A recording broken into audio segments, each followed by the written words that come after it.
Week 3 is going to be distance. How do we create more speed? Speed training this week for you guys. Anyone that wants to hit bombs off the tee, this is the training for you.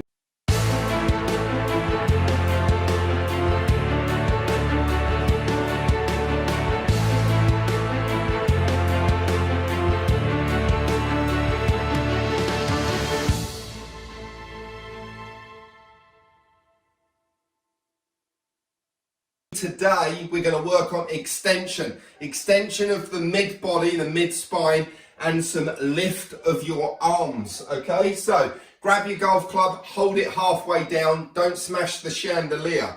So I've got a chair to the right side of my body here, my right hip. I'm not going to sway or hit the chair. I'm going to take the club back, I'm going to extend my spine, I'm going to feel the torque and tension in my rib cage and spine. So I'm going to take that handle and move it as far back as I can. And again from here, rotate and extend from the mid of your back and your rib cage, and you're going to get that nice long wide arc, more speed for you to hit those bombs from the tee box when you get back to the course. Today's going to be sequencing, importantly, the pressure shifting around your feet and legs, and your mass shifting to the front leg, the lead side, the target side, moving your mass forwards in your forward swing. So have a look at the stance whip video that I did on week 1. We're going to resume a driver stance for this drill at the start. Get a high back chair, place it outside your left hip.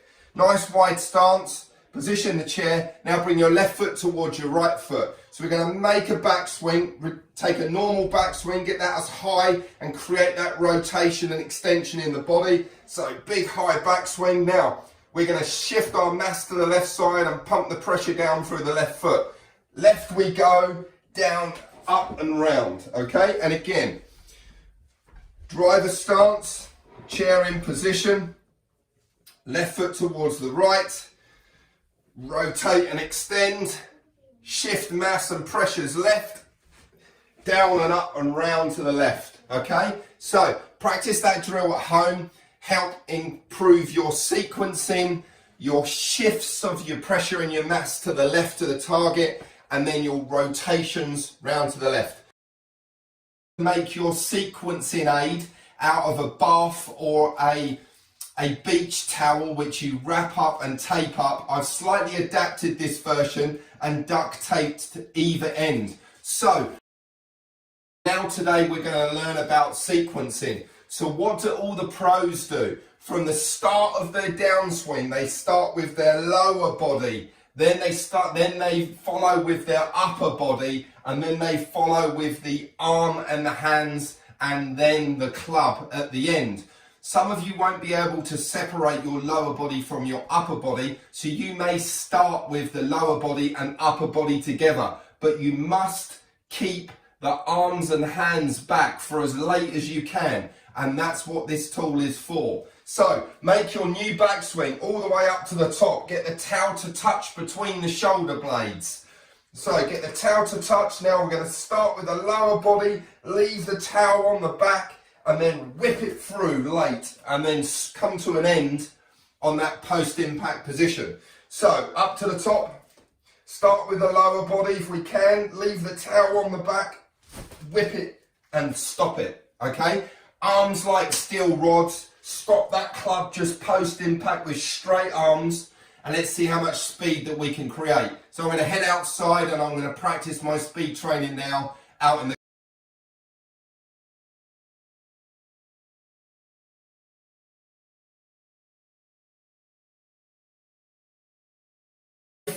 is going to be focusing on the movement of your left or lead shoulder, okay? So we can use different training aids. I've got alignment sticks. You can use golf clubs. You can use, canes or something like that. Anything, just a stick object just to lay across your shoulders, just for you to grasp the concept of the motion of your front and lead shoulder, okay? So I've placed a rod up against this high back dining chair, and I'm going to use that in just a second. So this rod here, I'm just going to show you the motion of the lead shoulder. So we're going to bend forwards and resume just a normal postural position over what would be a golf ball.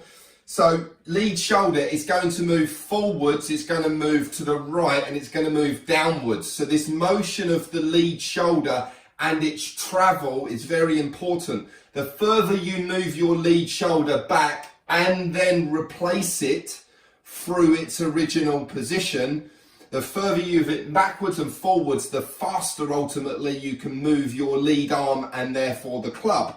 So that's why you see long drivers making bigger shoulder turns and getting that lead shoulder moving off and then back through its original position, okay? So just to start with the motion, so we're going to go forwards, rightwards and downwards just to get that motion and get a feel for that shoulder turn and upper body coil.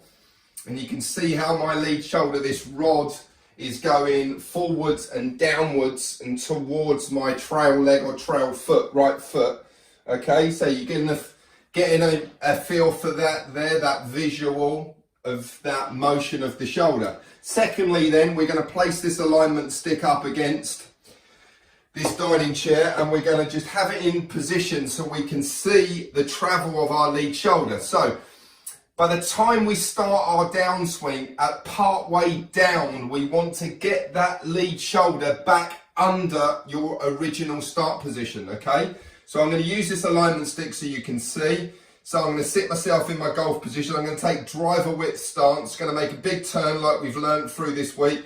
Big turn, move the left shoulder under its original position. So really drive forwards and feel that left shoulder under its original position before it then pulls back and rotates up to the right.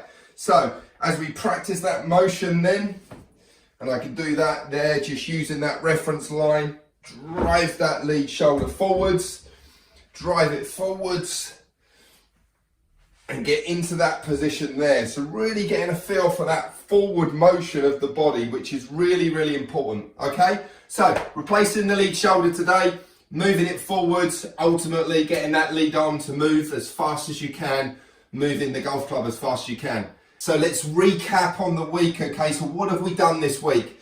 On Monday, the lengthening, making your swing longer, okay? How did we do that? Extending the spine, elevating the rib cage, lifting the left arm as much as you can, make the swing as long as possible. Day 2, we worked on pressure and mass shifting to the left side, pumping down into the ground. So the ground gives us that upward ability, that spring and that rotational ability of that left transference of weight and mass to rotate round the left hand side. Okay, day 3, what did we do? On the 3rd day of this week, we made our own sequencing training aid and we talked about the sequence. What starts the downswing, if you can, lower body. What is next, upper body. What is next, arm. What is last, club. Okay, if you can't separate them into 4, then let's have lower and upper body together. Then second, move your lead arm. Then third, move the club. That sequence is important because we want the speed to be as late as possible so it gets to the golf ball. If we can get it out to the club really late, to the golf ball, out front as much as we can with extension of the arms and extension of the spine and the lower body, then we know the ball is going to see the speed. Okay, then we worked on the 4th day of this week, we worked on the motion of the lead shoulder and how you reposition or replace it back through its original position. So as we start the downswing or just before, we can get that left shoulder back over or under its original position before it then pulls up and then around to the left to help you transfer that energy into the club and into the golf ball at the end. Okay, so we're going to conclude this week. We're going to do burst speed training out in the garden. So we're going to use 3 different clubs stroke practice training aids, and we're going to use 2 wedges or 2 clubs together. So it's a weighted club, getting you something a bit heavier. We're going to do a burst of 3 or 5 swings as fast as you can, and then a break of 15-20 seconds, and then you go again. because you need to understand that the golf swing needs to be a sprint, okay? It's not a walking exercise, it's a sprinting exercise. So we're really going to ramp the speed up as fast as you can, get that heart rate up, and then have a little bit of a breather and a break, and then go at it again. So we're going to go 2 clubs together in bursts of 3 or 5. We're going to go alignment stick or rod, burst of 3 or 5. And then ultimately, and finish and conclude with it, we're going to go big dog, we're going to go the big stick, and we're going to go driver in a burst of 3 or 5 swings. When we get the driver out, we make the swing as long as possible. We go through all what we've done with the pressure and mass shifting, the replacing of the lead arm, the sequencing, how then the lower body, if we can start the downswing, leaving that club into the end, getting that speed as late as possible. Okay, so let's hit the garden.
Thank you for watching the video. I really appreciate your support with the channel. Please like and share the video. Subscribe to the channel if you want to see more videos, and click on the notifications icon so that when you log on to YouTube, you see my new videos when I release them. Thank you very much. You guys are great.